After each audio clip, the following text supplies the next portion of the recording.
what's driving markets right now and what is likely to continue driving markets is fear.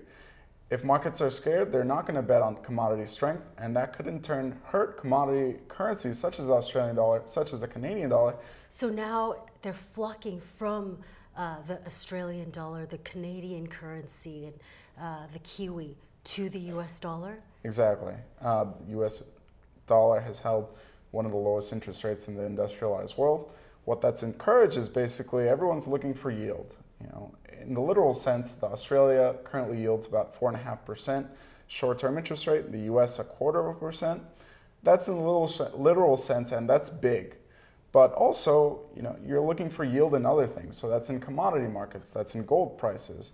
I don't think it's a coincidence. In fact, I think that they're directly linked, that gold sold off sharply as the S&P 500 sold off, as the Dow Jones Industrial Average sold off, because again, it's that fear trade. It's the fact that fear is the strongest emotion.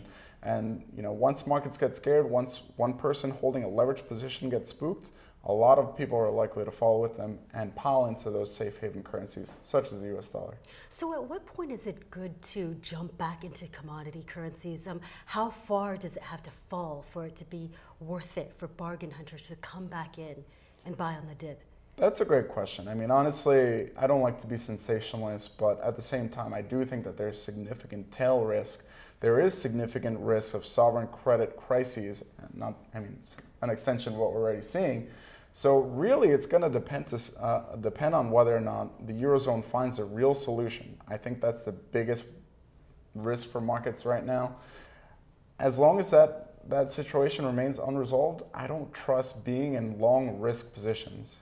And that includes commodities. So given what we've seen across financial markets, given the fact that markets are essentially pricing in a sovereign credit default in the Eurozone, and let's take a step back and let's see what happened in 2008. 2008, as we well know, was one of the worst financial crises in history, and that was basically based on private credit risk. So I was afraid of lending to Bank of America. Bank of America was afraid of lending to Lehman and what have you. Now the tail risk is actually lending to countries, which is, in my opinion, an order of magnitude more dangerous.